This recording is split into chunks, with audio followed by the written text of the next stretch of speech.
El tema de hoy, esta mañana, yo le puse que se vale escoger. ¿De qué se vale escoger? Se vale escoger entre juicio o perdón. Yo quiero que me acompañe al libro de Mateo, el capítulo 12. En Mateo capítulo 12 nosotros encontramos ahí el Señor Jesucristo dando enseñanzas a todas aquellas personas que estaban escuchándole ese día. La garganta no quiere funcionar muy bien, pero ahí va. Y entre algunas de las enseñanzas que el Señor Jesucristo está dando en ese momento, en esta ocasión, es la blasfemia contra el Espíritu Santo. Bueno, ahí lo podemos encontrar. Y lo que podemos ver es que la blasfemia contra el Espíritu Santo, fíjate bien, no tiene perdón, carece de perdón. Y yo podría pensar, ¿es el único pecado que no tiene perdón? Porque aquí mismo en Mateo capítulo 12 yo encuentro también en la Biblia que hay perdón para todo lo demás, para todo tipo de pecado. Aquí lo encuentro en la Escritura. Por ejemplo, voy a leer el versículo 31. En el versículo 31 aquí de San Mateo, el capítulo 12, nos dice la Escritura: por tanto les digo que todo pecado y blasfemia será perdonado a los hombres. Fíjate bien, todo pecado y blasfemia. Mas la blasfemia contra el Espíritu Santo no le será perdonada. Esto lo encuentro aquí. A cualquiera que dijera alguna palabra contra el Hijo del Hombre, fíjate bien, alguien que blasfeme, que diga una grosería, que, diga algo incorrecto. ¿A quién? Nos dice aquí el versículo 32, a Jesús. A cualquiera que dijera alguna palabra contra el Hijo del Hombre, le será perdonado. ¿Lo entiende usted? Y quizás dijimos, no, a mí Jesús va, bla, bla, bla, bla. No, ¿cuál Señor? ¿Qué? Que murió en la cruz. Todo ese pecado, cuando uno se arrepiente, es perdonado. Y nos sigue diciendo la Escritura: le será perdonado, pero al que hable contra el Espíritu Santo no le será perdonado, ni en este siglo, ni en el venidero. Entonces, esto es lo que estaba enseñando el Señor Jesucristo. Cuando vienen a Él, a Jesús, se acercan un poquitito más y nos dice la Escritura que entonces le preguntaron al Señor, o le dijeron, o le pidieron que les mostrara una señal. Ahora, ¿qué es lo que estaban solicitando estos hombres? Y encuentro en el versículo 33, ¿verdad?, que el Señor empieza a decirles a las personas ahí que el árbol bueno y su fruto es bueno, que hagamos el árbol malo y entonces su fruto será malo, porque por el fruto se conoce el árbol. Y es ahí cuando el Señor les dice a estos líderes: generación de víboras, versículo 34, ¿cómo podéis hablar lo bueno siendo malos? Porque de la abundancia del corazón habla la boca. Ahí le pidieron al Señor Jesucristo una señal para mostrarles que Él era el enviado de Dios, para que les confirmara que Él era el Mesías. Ahora, ellos ya habían visto muchas señales, muchos milagros y maravillas. Ellos habían visto, por ejemplo, a los leprosos ser sanados, a los muertos resucitados, a los enfermos sanados, a los ciegos viendo y los sordos escuchando, a los endemoniados liberados. Habían visto muchos milagros, pero su corazón no estaba dispuesto a recibir a Jesucristo como lo que Él es y fue en ese tiempo, Señor y Salvador, Dios mismo. Entonces ellos no habían creído. ¿Por qué no habían creído? A pesar de haber visto grandes milagros y maravillas, directamente no se los habían contado. Ellos lo habían observado con sus propios ojos, como se dice normalmente. La razón es porque tenían un corazón duro, un corazón no dispuesto. Y cuando no está un corazón dispuesto, realmente lo que hay dentro va a salir a través de la boca. De la misma manera, cuando el corazón está dispuesto, sale del corazón lo que está dentro del corazón. Y es lo que el Señor Jesucristo está diciéndoles aquí al respecto, ¿verdad? Generación de víboras. Son palabras fuertes, no eran palabras elegantes, ni tampoco dulces para escucharse. Generación de víboras. ¿Cómo podéis hablar lo bueno siendo malos? Porque de la abundancia del corazón habla la boca. Hay un dicho que usted y yo conocemos. Ese dicho es más o menos así. Si no es así, usted me corrige. Lo que hay en la olla, saca la cuchara. ¿Sí es así? Lo que hay en la olla, saca la cuchara. Usted tiene ahí sobre el fogón, sobre la estufa, pues una olla de frijol, y usted de frijoles, usted mete la cuchara y va a sacar una sopa de coditos, ¿verdad que no? Va a sacar frijolitos calientitos, quizás. Entonces lo que hay en la olla, saca la cuchara. Lo que hay en el corazón sale por la boca. No puede salir otra cosa. Puede salir amor, puede salir odio, rencor, puede salir palabras de afecto, lo que hay dentro del corazón. Ahora, es bueno preguntarse uno a sí mismo: ¿qué hay dentro de mi corazón? ¿Qué hay? Sed, ¿qué hay dentro de tu corazón? Entonces yo puedo saberlo, ¿verdad? Conforme lo que yo hablo. Eso hay dentro del corazón. ¿De qué hablo yo más? ¿De qué hablas tú más? Esta es una buena pregunta para entendernos un poquitito más. Podemos saberlo. Aquí la Escritura lo dice y lo repite una y otra vez. El versículo 37: porque por tus palabras serás justificado y por tus palabras serás condenado. Le pidieron señales al Señor los fariseos, el versículo 38. Entonces fue en ese tiempo cuando algunos de los escribas y de los fariseos, diciendo: Maestro, deseamos de ti ver señal. Querían ver señal. Ahora Él les dice: generación de víboras. ¿Por qué les dice generación de víboras? Porque pidieron señal. Porque uno puede preguntarse: ¿es malo pedir señales? No, no es malo pedir señales de ninguna manera. Todo depende de qué hay en el corazón. Si tú vienes a Mateo capítulo 24, vas a encontrar que cuando el Señor Jesucristo y los discípulos estaban saliendo del templo de Salomón, ahora de Herodes, le hicieron unas preguntas. Y nos dice el versículo 3: estando él sentado en el monte de los olivos, los discípulos se le acercaron aparte diciendo: dinos, ¿cuándo serán estas cosas? ¿Qué señal habrá de tu venida y del fin del siglo? Y ahí, si observas, el Señor Jesucristo les responde las preguntas, las señales, les da Él indicaciones de las señales de las preguntas que ellos están haciendo. Y ese capítulo 24 y 25, ahí Él está respondiendo con mucho gozo, con mucha alegría de que sus discípulos estén interesados en conocer la Escritura, en conocer la palabra. Págame ese ventilador, sí, por favor, porque me está volando las hojas. Gracias. Entonces no es malo pedir señales. Y esto, cuando uno pide señales con un corazón disponible, Dios nos empieza a mostrar y nos empieza a indicar cuáles son las cosas, pero no da señales a los adúlteros, como Él les estaba diciendo, ni a los malos.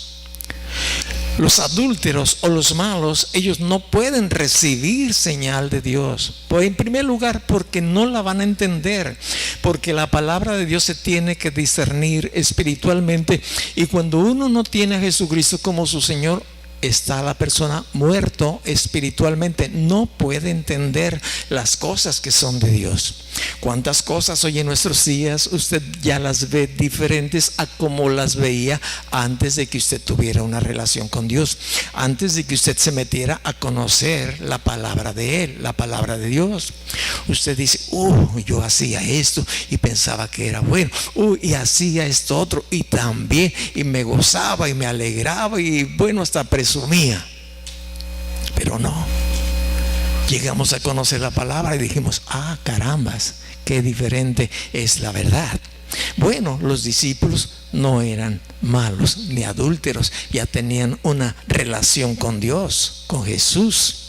Pero ellos, los que dice aquí la Escritura, en realidad tenían un corazón duro de incredulidad. Y el Señor Jesús les da una señal, versículo 39, una sola señal. Él respondió y les dijo: la generación mala y adúltera demanda señal, pero señal no les será dada sino la señal del profeta Jonás. Una sola señal. Si ellos tuvieran un deseo de conocer al Señor, con esa sola señal era más que suficiente para iniciar el camino hacia la verdad. El Señor Jesucristo dijo: conoceréis la verdad y la verdad te hará libre. Él les estaba dando una sola señal. ¿Y cuál era la señal que les estaba dando? Aquí la Escritura nos dice que la señal era solamente la de Jonás. ¿Cuál? Del profeta Jonás, nada más. Era la única señal que el Señor les iba a dar. Pero la intención de esos adúlteros, de esos malos hombres, no era conocer realmente el propósito de Dios o el propósito de Jesucristo para sus vidas. Un creyente de Dios sí empieza a conocer y a descifrar los misterios que encontramos aquí en la Escritura. Ahora, ¿quién era Jonás?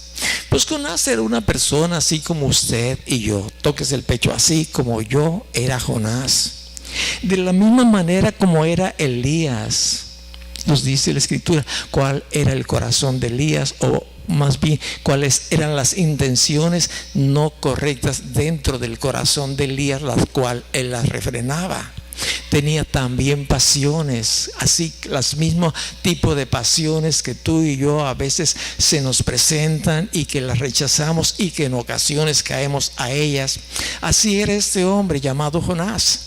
Eso es lo que nos dice la Escritura. Jonás era un hombre como tú y yo. Sí, un hombre como tú y yo. Bueno, ahora, quizás realmente no había entendido mucho Jonás porque no había mucha escritura en ese tiempo, aunque él tenía la revelación. Pero el Señor nos dice hoy en nuestros días que no nos conformemos a este siglo. Es decir, que usted y yo, los que amamos a Dios, no debemos de estar conformes con lo que ya tenemos o con lo que ya sabemos o con nuestro estilo normal de vivir. Nos dice que tenemos que transformarnos.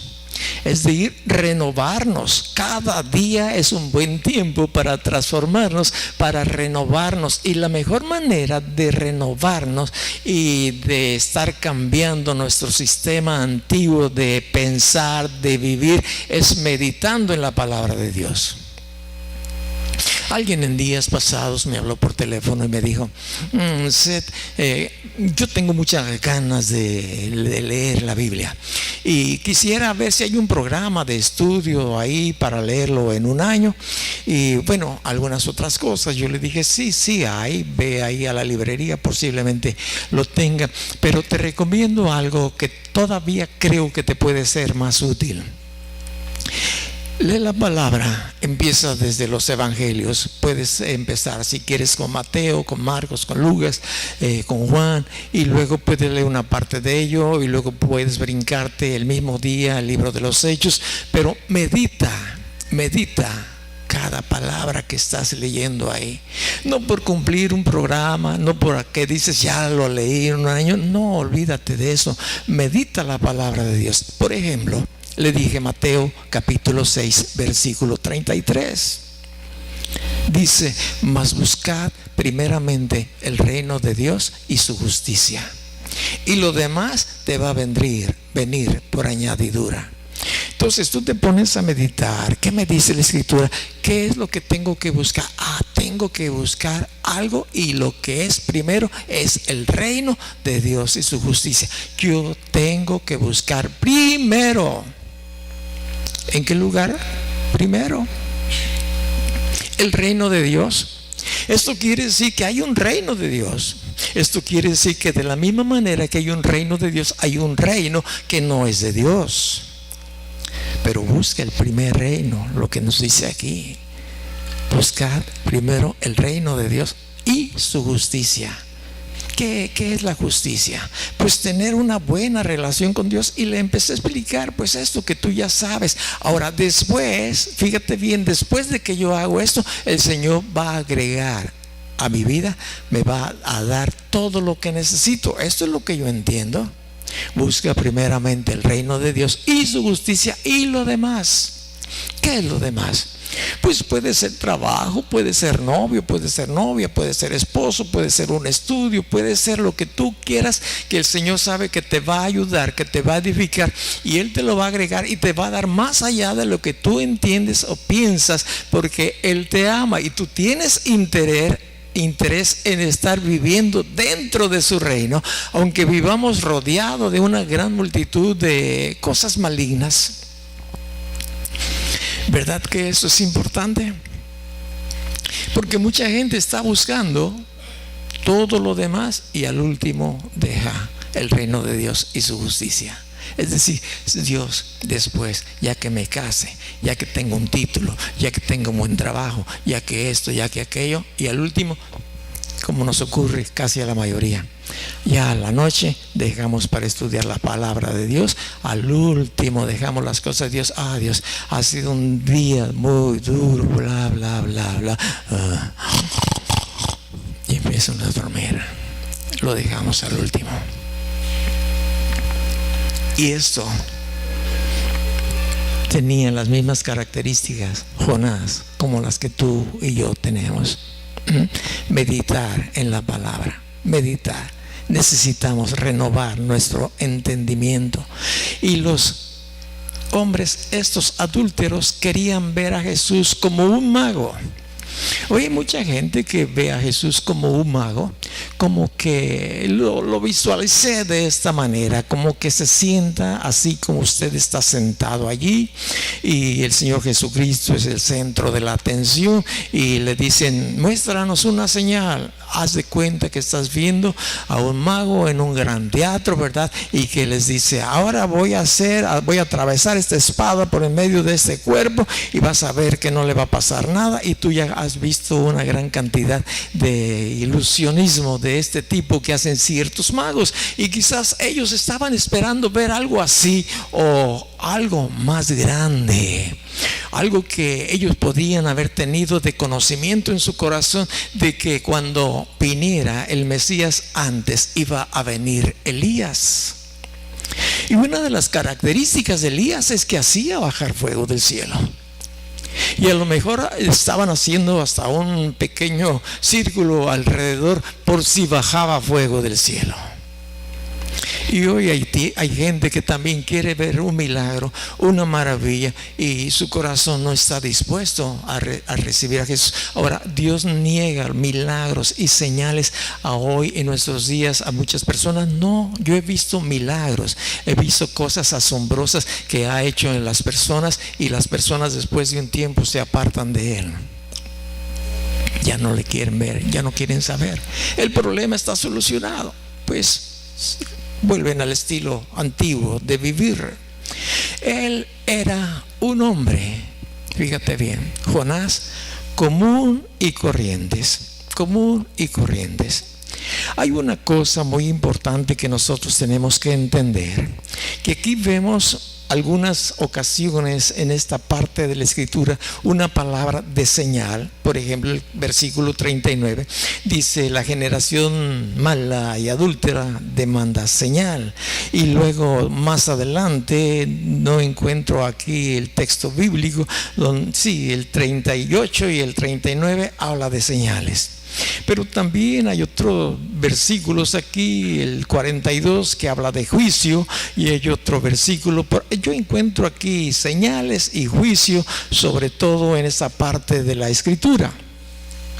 Pero también encuentro, aparte de señales y de juicios, encuentro la palabra perdón. Y esto es lo que Dios quiere que nosotros entendamos, que como hijos de Dios ya hemos recibido el perdón de nuestros pecados. Si nos hemos arrepentido de ellos, si le hemos reconocido como nuestro Señor. Y el problema es que en ocasiones se nos olvida en el transcurso de los días esta situación. Bueno, la Biblia nos dice, ¿verdad?, que está establecido para los hombres que mueran una sola vez y después de esto el juicio. Pero hay juicio y hay perdón, es lo que tenemos que entender a los pies de Dios. Hay juicio, pero también hay perdón.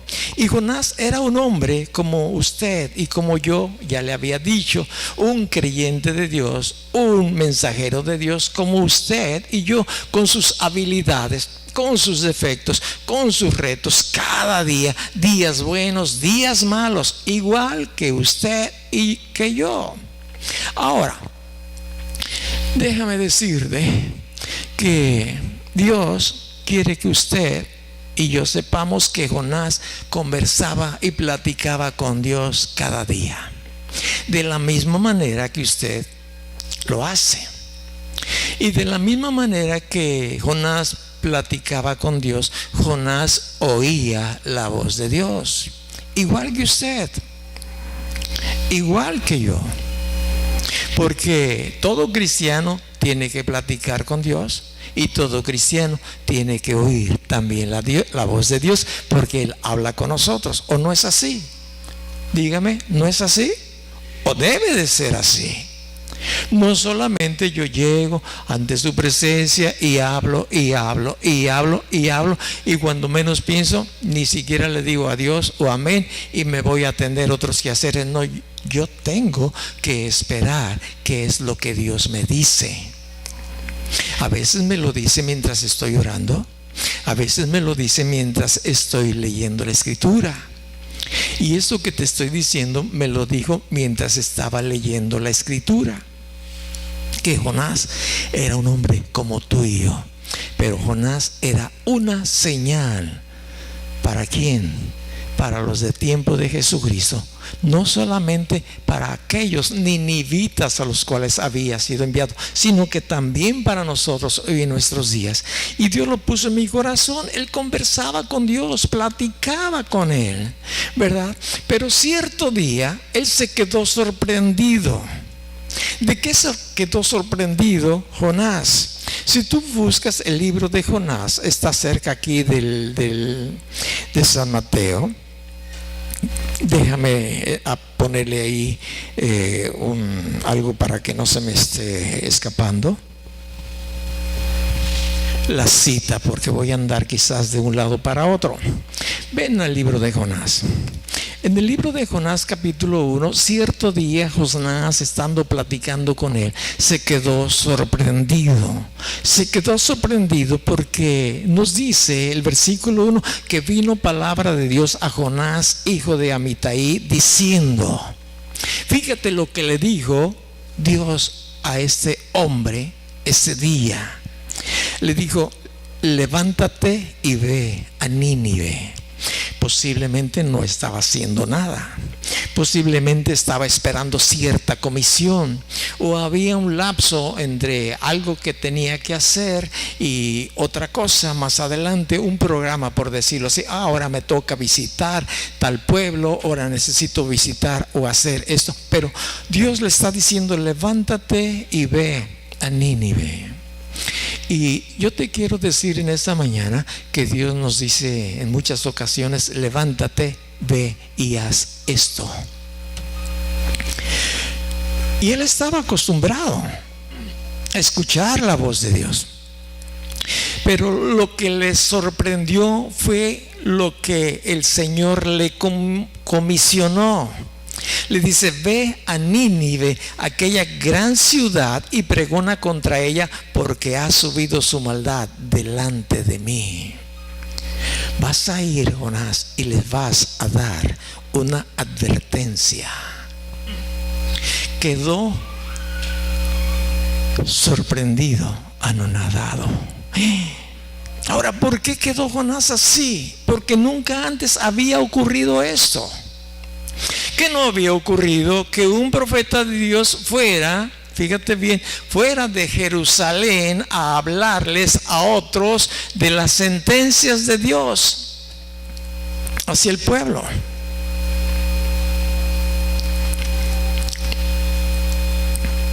A Sodoma, ¿qué le pasó? Le sorprendió el fuego, ¿verdad? Bueno, Nínive era el imperio mundial de su tiempo. Entre todas las, como decir ahorita Estados Unidos o China, o Corea, o Rusia. Y ahorita ni sabemos quién es el mero petatero. Pero fíjate bien, yo ir y hablar, no eran palabras gratas el mensaje que iba a darles. Yo sé que usted en ocasiones recibe un mensaje de Dios y le dice: ve y dile a fulano de tal esto. Y generalmente a veces ablandamos las cosas y le decimos: pues Dios te ama, mira, Dios te quiere. Y a veces lo diluimos tanto que decimos: si tú aceptas a Jesucristo como tu Señor y tu Salvador, Él te va a suplir todo lo que tú necesitas. Y olvídate, casi vienes a ser como Superman, no vas a ocupar nada más. Y eso no es cierto. Eso no es cierto. No. De ninguna manera. Eso no lo dice la Biblia. Quedó sorprendido porque dice el versículo 2, porque fíjate bien, pregona contra ella. Tú te encuentras a un amigo o a un desconocido, a tu enemigo, y le dices: tengo algo contra ti. Y tú ya de por sí ya estás espantado, ya estás asustado. Y llegar a retarlo. Y esto es lo que estaba recibiendo de instrucción este hombre llamado Jonás.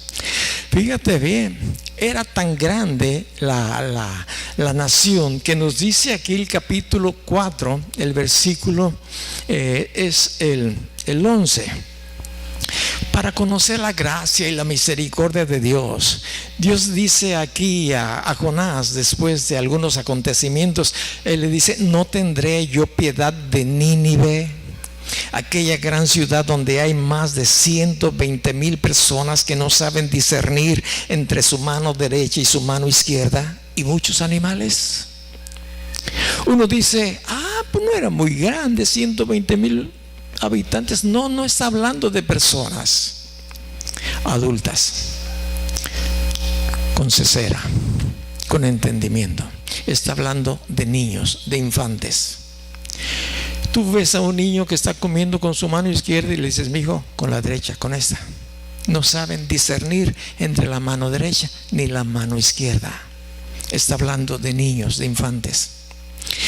Y Dios tenía misericordia por esos 120,000 niños, y además de ellos por todos los adultos. Y eso es algo que le está trayendo Dios información a este hombre que era enviado con tal comisión seria, muy seria. Ahora, yo pienso que él tenía que entender que corría peligro su vida. Sí, él debería de entenderlo como usted y yo lo entendemos también. Pero también debemos de entender que él tiene cuidado de nosotros. ¿Cuántas veces él nos ha librado de la muerte? De personas que les hemos ido a hablar de la gracia y de la misericordia de Dios. ¿Te acuerdas, Agustín, cuando fuimos allá? ¿Cómo se llama aquel lugar de Michoacán? Sanacamita. Fuimos sacados así, por favor, váyanse de aquí. No, Olga, oiga, fue terrible aquello. Tuvimos que salir con los pies en polvorosa, como se dice. Ajá. Mucha gente malvada con sus armas fajadas, y oíamos, nos arrojaron palos, teas encendidas. Como hay mucho locote, es decir, el locote ese que enciende, ellos se alusan por los senderos con ocotes, y nos lanzaron muchos ocotes mientras teníamos ahí el lugar donde dormíamos. Y bueno, a la mañana siguiente nos empezamos a preparar para salir, o no sé si fue esa noche, ya casi olvidé todo, Agustín y quien andaba por allá con nosotros. Sí, pero Dios estaba con nosotros, Dios está con nosotros todavía. Y esto es lo que a veces se nos olvida, ¿no? Eran 120,000 niños, infantes. Ahora, este tipo de comisión, fíjate bien, o este mensaje, el que le había sido dado a Jonás para que fuera y lo dijera a los ninivitas, se nos ha dado a nosotros los creyentes hoy en día. Yo quiero que me acompañe al libro de Romanos capítulo 6, el versículo 23. Usted lo conoce, usted lo sabe. Por lo menos cuando nosotros iniciamos a conocer de Jesucristo, hubo pasajes que teníamos que grabarlos bien en nuestro corazón, porque nos hablaba de una gran dimensión del pensamiento de Él, de Dios. Dice el versículo 23: porque la paga del pecado es muerte.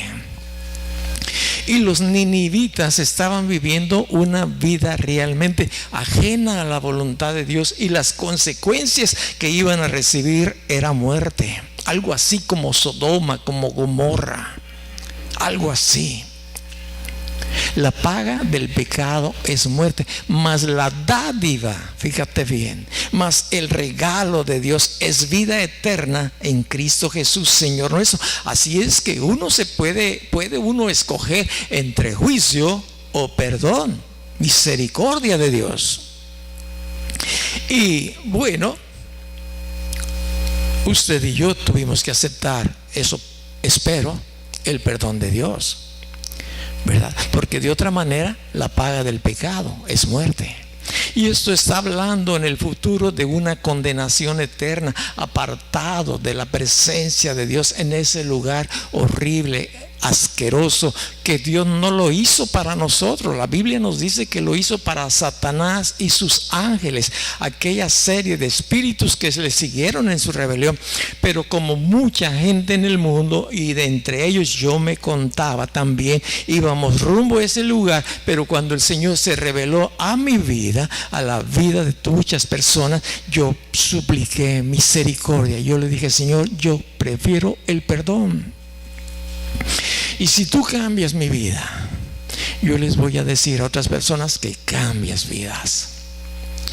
Yo decidí poner en práctica Mateo 6:33, buscar primeramente el reino de Dios y su justicia, y lo demás Él lo ha venido añadiendo cada día. Que ha habido conflictos, que ha habido retos, que ha habido días malos, claro que lo hay, pero Él está conmigo y aún todavía estoy de pie, gracias a Él.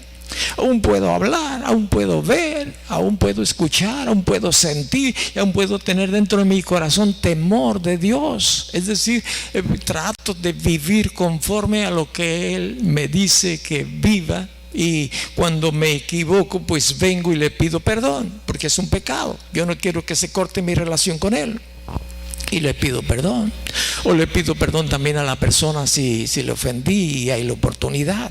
Bueno, Jonás tenía esta situación difícil, que tú también quizás la consideras difícil para decírselo a los tuyos, a tu esposo o a tu esposa, o a tus hijos, o a tus tíos, a tus primos, a tus compañeros de trabajo.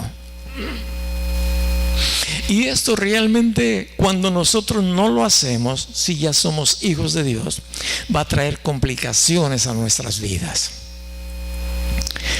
Primeramente porque vas a estar rodeado de gente que no saben que tú ya has cambiado o Dios ha cambiado tu vida, que tu estilo de vida ya va a ser diferente. Algo que ocurrió y que Dios puso en mi corazón es que a todas las personas que estaban a mi alrededor, familia, trabajos, todo en lo aquello que yo me movía con mis familiares, con mis compadres, con las comadres, con los ahijados, a todo aquel que yo tenía por enfrente, lo primero que les decía: Dios te ama. Y les declaraba el resto del panorama. Algunas veces, algunos compadres nos invitaban a las fiestas que teníamos acostumbrados ir a beber, a bailar. Yo no sabía bailar, ni sé bailar todavía, no bailaba. Pero pues decía: compadre, pásele, venga, échese una bailada con la comadre. No, compadre, ya no bailamos. Pues échese una cubita. No, compadre, ya no tomamos. Y ayer me decía mi hermano Nahum, dice: nosotros no nos alejamos de las fiestas, ellos nos alejaron de las pachangas, ya no nos volvieron a invitar. ¿Por qué? Porque ya éramos diferentes, ya chocábamos con la gente. Y cuando uno no le habla a los demás que de una o de otra manera, claro, Dios nos da sabiduría de explicar a la gente de que si la persona no se arrepiente, el destino final es el infierno. Pero que hay perdón, sí hay un gran perdón de Dios para cada uno de nuestros pecados. El único que no es perdonado, ya lo checamos, es la blasfemia contra el Espíritu Santo. Y tú preguntas: ¿cuál es ese pecado? Pues si te pones a leer la Biblia te vas a dar cuenta, el Señor te lo va a revelar. Por eso te digo, necesitamos escudriñar las Escrituras. Nos dejaron de invitar, nos dejaron de hablar los parientes, perdimos familia, perdimos amigos, perdimos compañeros de trabajo, perdimos a nuestros jefes en autoridad, en los empleos. ¿Por qué? Porque les hablaban, no nos dejaban de hablar, ya no nos invitaban. Ya te había explicado, yo a cada una de las personas que estaban ahí en la compañía, yo iba: permíteme 5 minutos, nada más 5 minutos, quiero platicar contigo, no es cosa del trabajo, ¿se puede? Me decía: sí, permíteme tantito, déjame desocuparme. Ok, adelante. Y les ponía la gracia, la misericordia y la justicia de Dios. Ya lo sabes, quieres saber más, me preguntas. Si no, yo ya no voy a decirte, porque no quiero que te sientas mal tú al verme venir a platicar contigo. Te voy a platicar de todo lo demás, del empleo, del trabajo, de todas las necesidades que hay, pero de esto no. Entonces, esto me servía a mí de protección. Me ponía la soga al cuello, porque si llegaba algún día a ir con ellos y a hacer lo mismo que hacía antes, me van a decir: ahí está. No, que sí, eres un hipócrita, Seth. Perfecto no somos, yo sé, de ninguna manera, ¿no? Pero la Biblia dice que no debemos de practicar el pecado. Y la práctica del pecado es algo constante que está ahí día a día, haciendo algo que no debemos de hacer. Esto es lo que tenía que decirle Jonás a los ninivitas, lo mismo que tú y yo. Y esto a ti te parece gravoso y tú dices: pero ¿cómo le voy a decir a mi esposa? Sed es... No, ¿para qué te digo, Seth, cómo es mi esposa? O mi esposo no me va a mandar a la calle. No, mi patrón me corre. Mis compañeros de trabajo, pierdo la amistad de ellos. Ya no me vuelven a prestar dinero, ya no me vuelven a prestar el carro, ya no me... Imagínate. Y ahí estaba Jonás, con esa incertidumbre, con esa expresión en su cara de what, ¿verdad? Quedó sorprendido cierto día. Pero nosotros, usted y yo, debemos de tener cuidado con nuestra relación con Dios. Hay una parte aquí en la Escritura que a veces nosotros olvidamos, pero que tenemos que traerla constantemente a nuestro pensamiento. Dice el libro de Hebreos capítulo 2. En el libro de Hebreos, en el capítulo 2, yo encuentro esta cita. El versículo es el 1. Por tanto es necesario que con más diligencia atendamos las cosas que hemos oído. ¿Qué dice? Fíjate bien. Es necesario comer.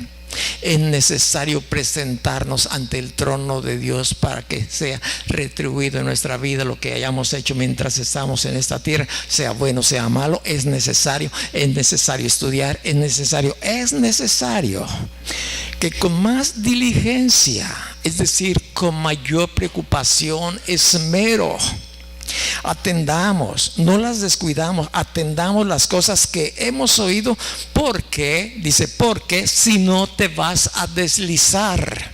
Ya hemos platicado del salmista Asaf, ¿verdad?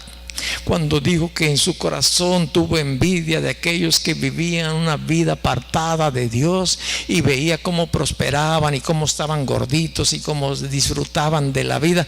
Dice, y por poco me deslizo. Y él decía, yo que me esmero, yo que me esfuerzo, yo que ayuno, yo que pago mis diezmos, yo que leo la Biblia y mira cómo me va. Ese es el deslizarse, cuando uno presta atención a eso y no a lo que el Señor nos ha mostrado de su gracia, de su amor, de su misericordia. Cada día que usted no atiende o yo algo de lo que sabemos que debemos de hacer de Dios, empezamos a deslizarnos. Que usted tiene tiempo para escuchar una enseñanza los miércoles y no va, usted está a punto de deslizarse. Si usted hay un tiempo de oración y no va porque cualquier otra cosa le obstruye, yo no estoy hablando de trabajo, yo no estoy hablando de dolencia o de enfermedad o que tengas algo que realmente no es de suma importancia. Tú dices, aquí estoy bien. Te estiras, tomas una bebida y un refresco o algo y te pones a ver quizá la televisión o estás ahí. Eso nos lleva a deslizarnos.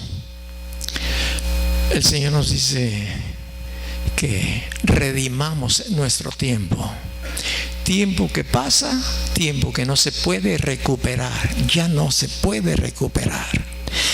Por lo tanto, dice, no sea que nos deslicemos, porque si la palabra dicha por medio de ángeles fue firme y toda transgresión y desobediencia recibió justa retribución, es decir, se siembra para muerte, se cosecha muerte, se peca, se cosecha muerte. Todo lo que sembramos, vamos a cegar. Sembramos para la gloria de Dios, vamos a cosechar de eso. Ahora pregunta, es una pregunta el versículo 3. Es una pregunta para ti, es una pregunta para mí, es una pregunta que necesita respuesta hoy. ¿Cómo escaparé yo si descuido una salvación tan grande? ¿Cómo puedes escapar de la condenación eterna? ¿Tienes otro método? ¿Tienes otra forma de librarte de ella aparte de la única que hay, que es reconociendo a Jesucristo como tu Señor y Salvador, reconociendo que murió en la cruz por tus pecados? ¿Tú crees que hay alguien que te pueda justificar delante de Dios para que el Señor te diga, venid, buen siervo y fiel, pasad al reino de tu Señor? ¿Tú conoces alguna? Es una pregunta. Es una pregunta. No hay. Y yo me pregunto, si no hay, ¿por qué yo descuido mi salvación, la cual tengo que cuidarla con temor y temblor? Jonás estaba cuidando, él estaba cuidando su vida externa y su vida de este cuerpo, pero el Señor dice, no temas a los que matan el cuerpo, pero el alma no lo pueden matar, no temas a ellos. Y claro que a veces nos da temor, le pasó a Jonás, nos pasa a cada uno de nosotros, pues para que nos cuidemos, para que nos protejamos, ¿verdad? Ahora, Dios nos ama de una manera como usted y yo no lo entendemos en su totalidad. Y tenemos que entender que Dios nos dice que nos rindamos totalmente ante Él. No hay ninguna otra manera de escapar de la condenación. No hay bulas del Santo Papa para tal cosa que sirva.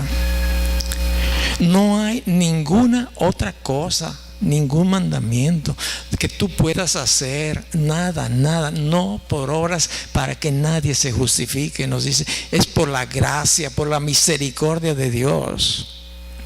Nadie. Fíjate bien,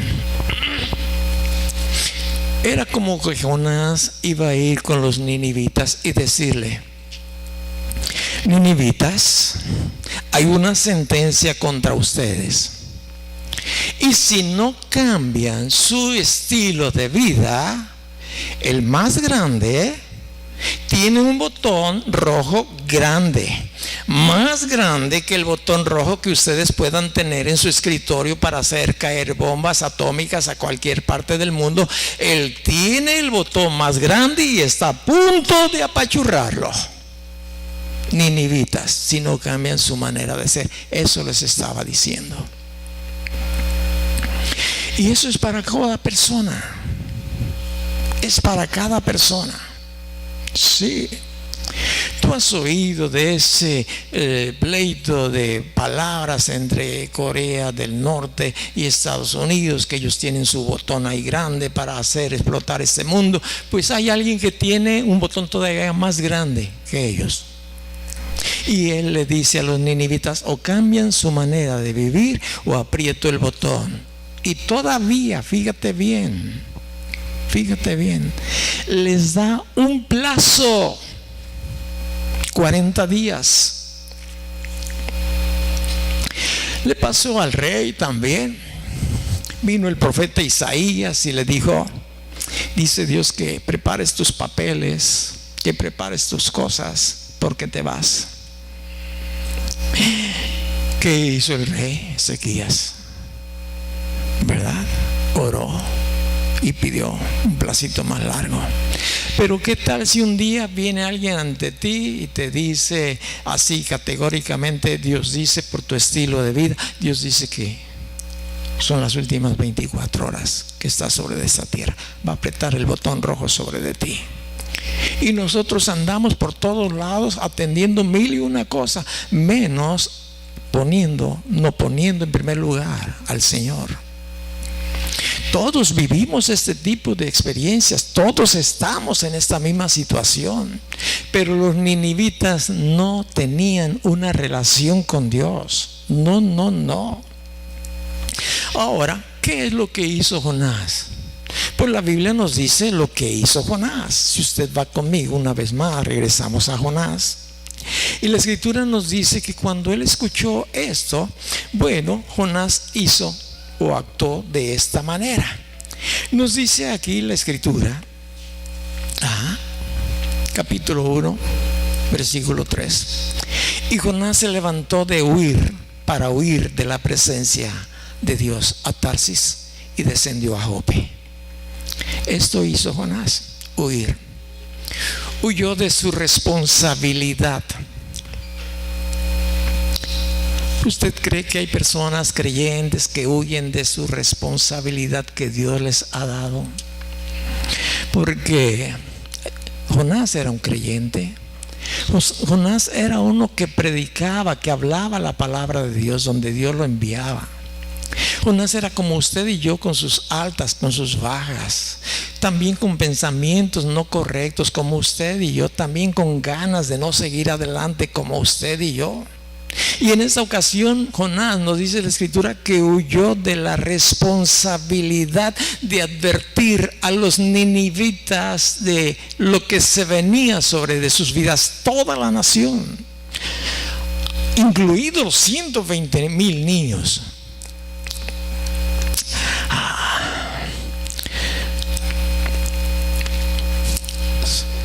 A los primeros que yo les hablé de la gracia de Dios fue a mi familia. A mi familia. La mayoría se alejó o nos alejó. La mayoría. Pero desde entonces no he cesado de estar orando por ellos. Sean hermanos, sean sobrinos, sean primos, sean parientes, sean tíos. Cada día que te conozcan, Señor, que te conozcan. Ya no tengo yo la oportunidad de verles y de hablarles de tu gracia. Lo hicimos algún día a los que pudimos y teníamos a nuestro alrededor. Pero tú sabes, tú puedes hacerlo. Uti tenía y tiene parientes en el estado de Veracruz. Leonardo, que estuvo la semana pasada, es sobrino de ella, es papá de Juanito.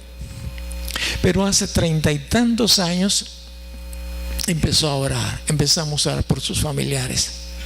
En aquel tiempo era dificilísimo llegar a donde ellos vivían. Dificilísimo realmente.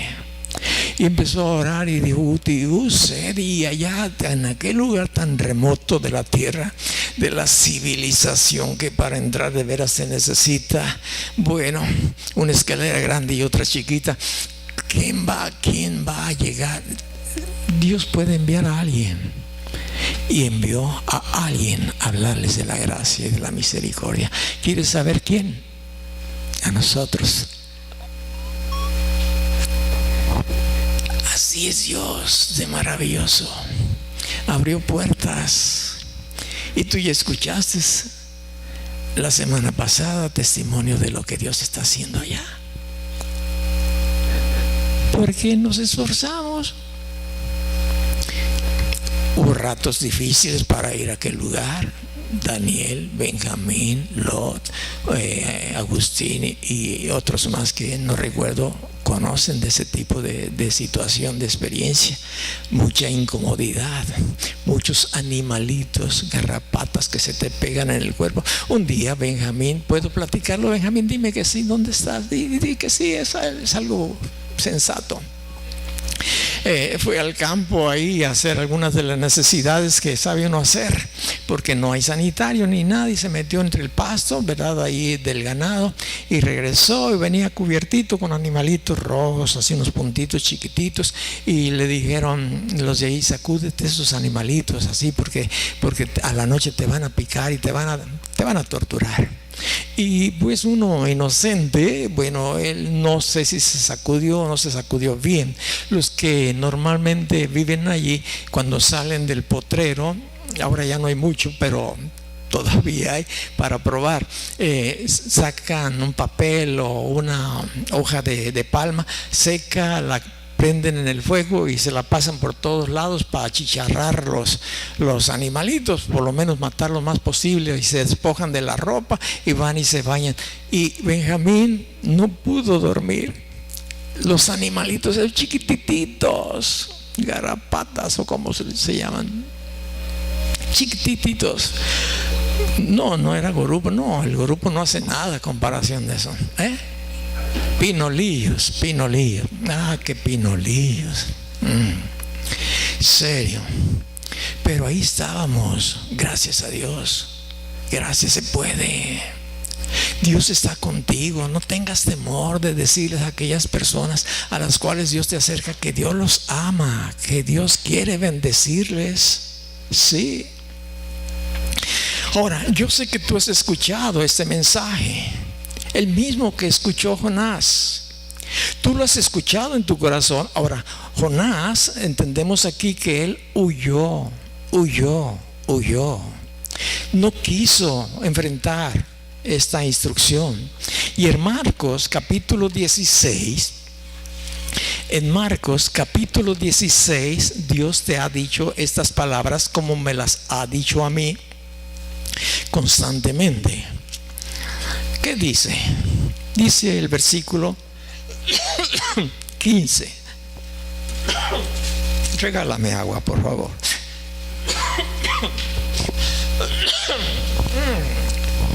¿Ya lo abriste la Biblia? Dice: y por todo el mundo. Gracias, Keren, mi nieta preciosa. Y por todo el mundo.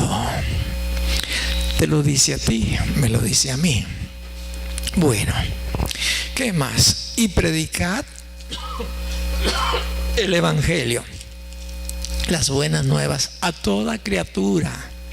No al rico, no solamente al pobre, no al estudiado, no al iletrado, no a toda criatura. Dios no hace acepción de personas. Ahora, el que creyere y fuere bautizado, ¿qué le pasará? Recibirá perdón. ¿Salvo de qué? De la condenación eterna. Ahora, y si no creyere, dice, ¿será qué? Condenado.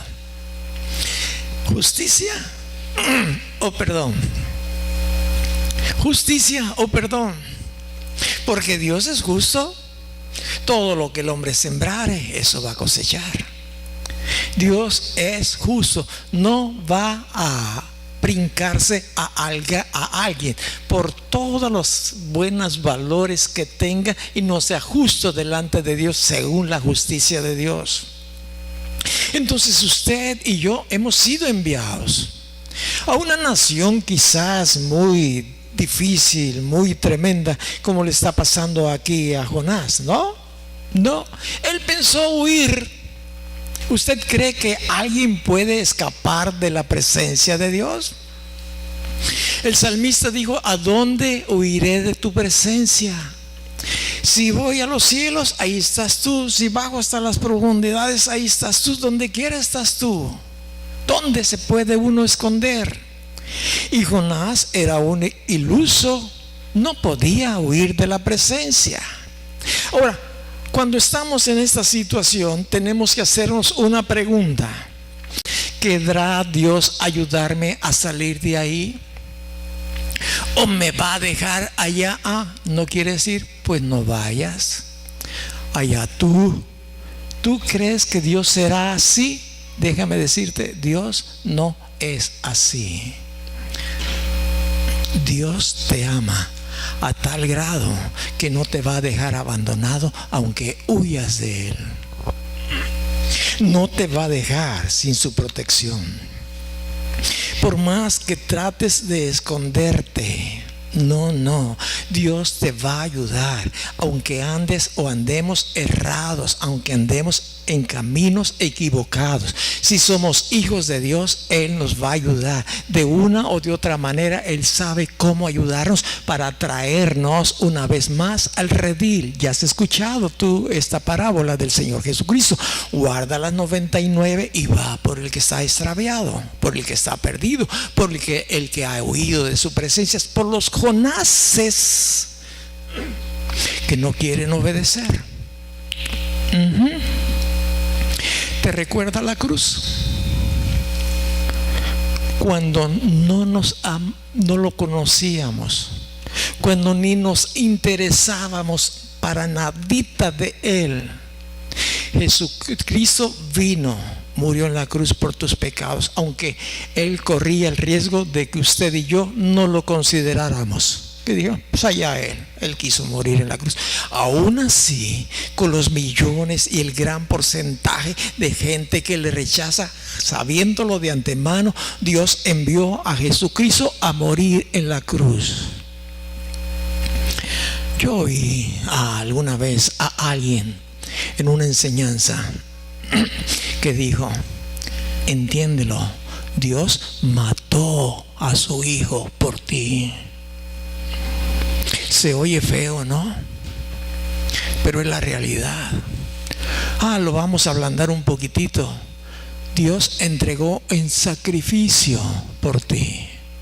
Como que no capta uno toda la idea.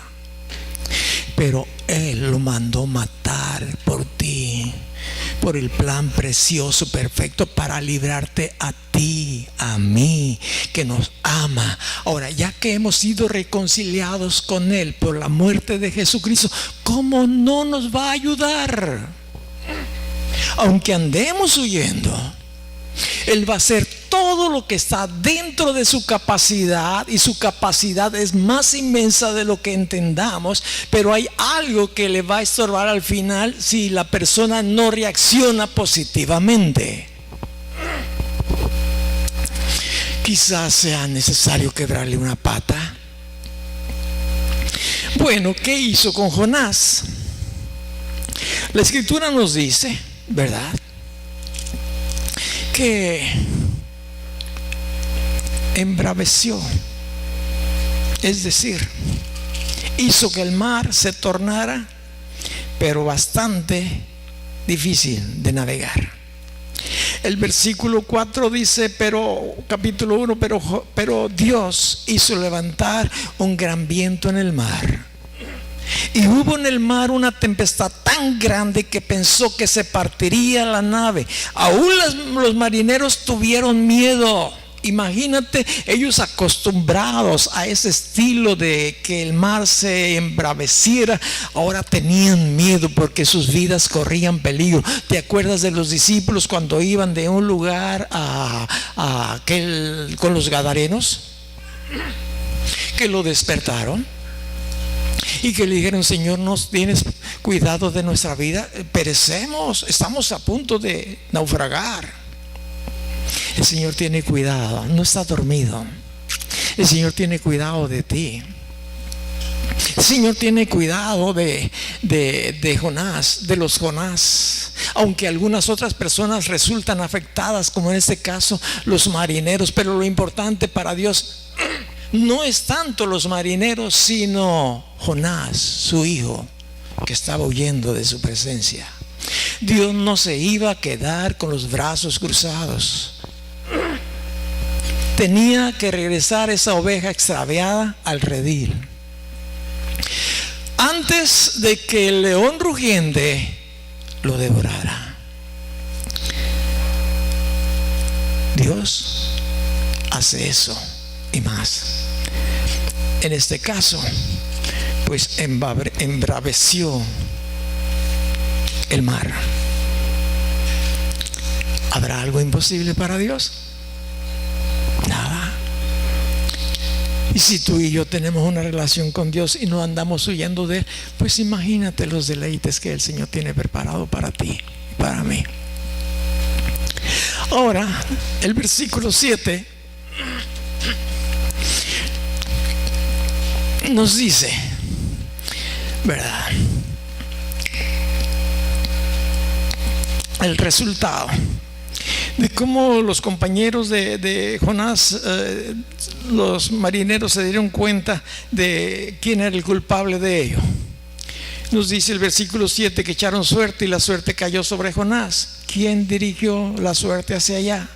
Pues lógico, pues Dios. Después de esto, de lo que tú ya sabes, que fue echado al mar y él dócilmente se dejó hacer esto. Bueno, es que quizá estaba deprimido a tal grado que se había bajado a un lugar indicado y ahí dormía. Los deprimidos tendemos a dormir, queremos olvidarnos del mundo exterior. Pero el versículo 17 dice: Dios tenía preparado un gran pez que tragase a Jonás. Y estuvo Jonás en el vientre del pez 3 días, 3 noches. Esta es la señal que les estaba dando a esa generación mala y adúltera. Un gran pez no es una ballena, como se dice, se enseña. Un gran pez tragó a Jonás, y ahí lo iba a retener en su vientre 3 días, 3 noches. De la misma manera que el vientre de la tierra iba a retener a Jesucristo 3 días, 3 noches, para resucitarle de entre los muertos. Esa es la señal. Y ellos, si conocían las escrituras y si lo analizaba esa nación adúltera, ellos podían entender y visualizar: sí es el Mesías, sí es el Señor, sí es el Señor. Porque la escritura decía que después de 3 días lo iba a resucitar a Jesús, lo cual ocurrió. Sí. Esta fue la única señal dada a los malos y a los adúlteros. La Biblia nos habla que Jesucristo fue a las profundidades. Aquel que bajó es el mismo que subió a lo alto y llevó cautiva la cautividad. Los que estaban ahí, que ya habían fallecido, que estaban en ese lugar de reposo donde estaba Abraham y había otra gran cantidad de creyentes esperando que Jesucristo muriera en la cruz, pagar el precio de los pecados y agarrarlos, tomarlos y llevarlos ante el Padre. No podía antes porque sus pecados no habían sido limpiados, porque el precio de sus pecados no estaba pagado, pero ahora ya está pagado, el tuyo y el mío. Pero hay mucha gente que no sabe. Les tenemos miedo. Jonás, después de que estuvo en el vientre, nos dice el capítulo 2 versículo 1, hasta entonces oró Jonás a su Dios desde el vientre del pez. Hasta entonces. Y yo me hice una pregunta: ¿hasta cuándo yo voy a disponer mi corazón para orar a Dios? ¿Hasta que ya esté a punto de fallecer? Hasta entonces voy a decir: Dios, ¿qué pasó? Y Él podría decirnos: ¿qué pasó contigo, Seth? Porque hasta ahorita. Porque mientras estaba viviendo esa situación, desde el momento en que él huyó e hizo todo lo que hizo, bajar, descender a Tarsis, desde que subió al barco, la lancha, lo que tú quieras, desde el momento en que empezaron a navegar, cuando el mar se embraveció, cuando lo lanzaron, no aclamó a Dios, no aclamó a Dios. Y a veces estamos metidos hasta el cuello y no aclamamos a Dios. Y no le decimos: Dios, cambia mi vida, esto que no te gusta que yo estoy haciendo, por favor ayúdame, ayúdame, ayúdame. Y suplicar día y noche. Pero hasta entonces, no está el hasta yo se lo agregué. Entonces oró Jonás a su Dios, a Jehová su Dios, desde el vientre del pez. Estaba ¿qué? El versículo 6 al final dice: cuando mi alma desfallecía en mí, me acordé de Dios, y mi oración llegó hasta ti en tu santo templo. Toda oración hecha conforme a la voluntad de Dios llega hasta el corazón de Dios y es respondida. A veces tarda algunos días, a veces meses. Porque hay espíritus malignos que procuran estorbar la respuesta de Dios. De ahí que debemos nosotros de mantenernos constantes en oración, en ayuno o en lo que el Señor nos está mostrando. Jonás, hasta que se encontró que ya, como me pasó a mí ese día, ¿verdad? Ya no alcanzaba respiración. El oxígeno de este gran pez estaba acabando dentro del vientre y ya no me hacía: Dios, ayúdame.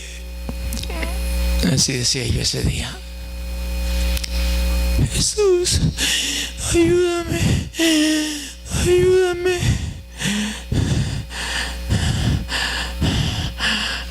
Y empecé a respirar más tranquilo, más tranquilo. No esperé hasta ese rato, porque cuando empecé a sentir esa situación me paré, fui donde estaba Guti y le decía: Guti, no le decía,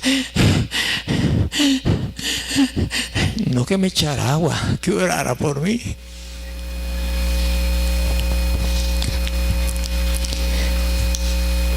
Dios es misericordioso, lleno de gracia. Hasta entonces Jonás se acordó de la comisión encomendada y va de nuevo. Capítulo 3: vino palabra del Señor por segunda vez a Jonás diciendo: levántate y ve a Nínive. No le digo: bueno, veo que no te gusta ir a Nínive, te voy a mandar a Roma. Ve a Nínive. Dios no nos va a revelar más allá hasta que hayamos cumplido lo que nos haya dicho que hagamos. No nos va a dar más revelación, no nos va a dar más instrucciones. Un niño de kinder no va a recibir capacitación de primaria. Uno de primaria no va a recibir capacitación de secundaria. Uno de secundaria de bachillerato, uno de bachillerato no va de profesional. No. Se daña la persona. Hasta que ha aprendido la lección. Ve a Nínive. Por segunda vez Dios le dice: levántate y ve a Nínive, aquella gran ciudad, y proclama en ella el mensaje que yo te voy a decir. ¿El mensaje cuál era? Bueno, uno de ellos dice el versículo 4, dice: de aquí a 40 días Nínive será destruida.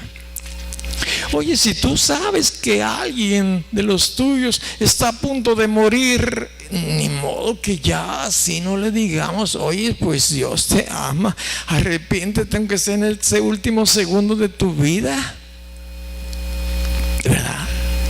Y más que Jonás ya había experimentado lo que es estar a punto de fallecer, de morir, y no estar en la correcta relación con Dios. Ahora, voy aquí a ver el versículo 5, que es lo que Dios buscaba. Y los hombres de Nínive creyeron a Dios y proclamaron ayuno. Se vistieron de cilicio, desde el mayor hasta el menor de ellos. Fíjate bien, aquel gran temor que tenía Jonás se disipó desde el mismo momento en que él empezó a decir lo que Dios le dijo que dijera.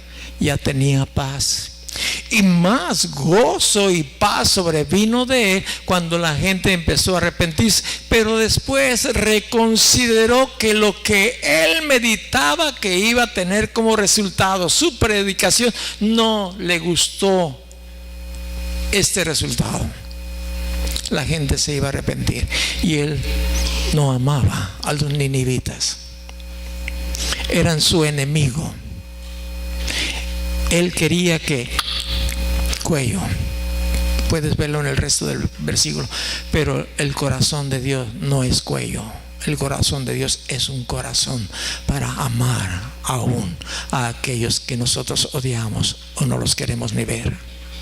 Ese es el corazón de Dios. Dios ama. Y aunque nosotros no amemos a los ninivitas, déjame decirte, hay que advertirles. Hay que advertirles. La única razón es porque Dios los ama. ¿Soy yo el que estoy clavando algo? ¿Quieren checar, por favor? Gracias. Cheque a alguien. Voy a terminar con la palabra del Señor, lo que Él dijo en el Mateo capítulo 12, versículo 41. Los hombres de Nínive se levantarán en el juicio con esta generación. Quizás tú no entiendas ahorita esto, pero así a grandes rasgos: el día que venga el juicio a tales hombres, fíjate bien, fíjate bien, ellos van a condenar a estos malvados, a estos adúlteros que les pedían al Señor Jesucristo una señal. ¿Por qué ellos van a condenar? Es para que lo entiendas, ellos van a ser testigos. Ese día el Señor va a decirles: mira, ellos se arrepintieron porque Jonás les predicó. ¿Sí o no? Sí. Son testigos. No es que ellos vayan a señalarlos, no, ellos son testigos. Se van a levantar en el día del juicio, van a decir: sí, nosotros creímos a Dios por la predicación de Jonás. Y el Señor les dice diciendo: y he aquí más que Jonás. Estaban viendo al Rey de Reyes, al Señor de Señores. Habían visto maravillas que los ninivitas no vieron, no observaron. Y ¿sabes qué? Ellos se arrepintieron, mas esos hombres eran malos y adúlteros. Y ellos, fíjate bien, estaban delante del Dios Todopoderoso. Yo sé que tú y yo no hemos visto a Dios, pero le hemos creído a alguien que Él nos comunicó el mensaje. Pero ese día ahí estaba el Señor Jesucristo, como está hoy aquí en espíritu. Aunque no lo veamos, sabemos que Él está aquí. Quiero que cierres tus ojos.